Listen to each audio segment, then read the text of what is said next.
देखिए, इस मामले को जाति जनगणना यदि 2024 के चुनाव के पहले आप देखेंगे तो पूरे राष्ट्रीय स्तर पर राहुल गांधी जी और कांग्रेस पार्टी ने इसको पूरे ताकत के साथ उठाया और हर मंच से जाति जनगणना की बात राहुल जी ने की। उसका कारण यही है कि आज जो समस्याएं हैं, आम जनता की समस्याएं हैं, उसका हल जाति जनगणना में दिखाई देता है। इसकी कितनी जनसंख्या है वो भी पता चलेगा, उससे ये भी पता चलेगा कि उसकी आर्थिक स्थिति क्या है, उसकी सामाजिक स्थिति क्या है, राजनीति में उसकी भागीदारी कितनी है। ये उस सर्वे से ये भी पता चलेगा। दूसरा महत्वपूर्ण बात ये है कि राहुल जी ने ये भी कहा कि 50% की जो सीलिंग लगा के रखे आर्टिफिशियल, उसको ख़त्म करना है।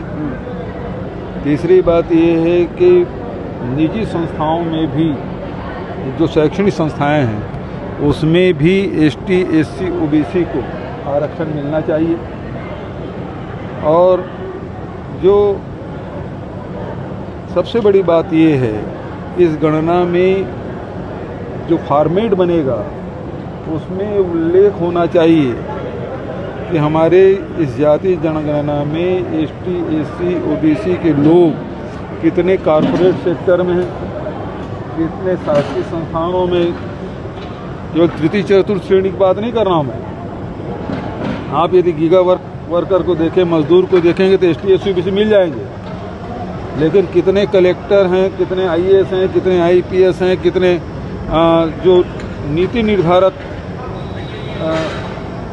पद हैं, उसमें ST SC OBC के कितने लोग हैं, ये भी उस फॉर्मेट में होना चाहिए।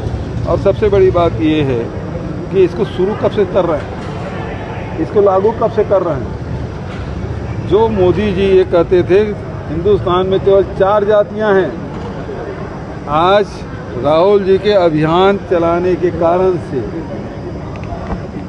उसे झुकना पड़ा और उस बात को स्वीकार करना पड़ा और सरकार उसे जाति जनगणना के लिए तैयार हुई। लेकिन कैबिनेट के इस फैसले भर से काम नहीं चलेगा, धरातल में कब उतरेगा।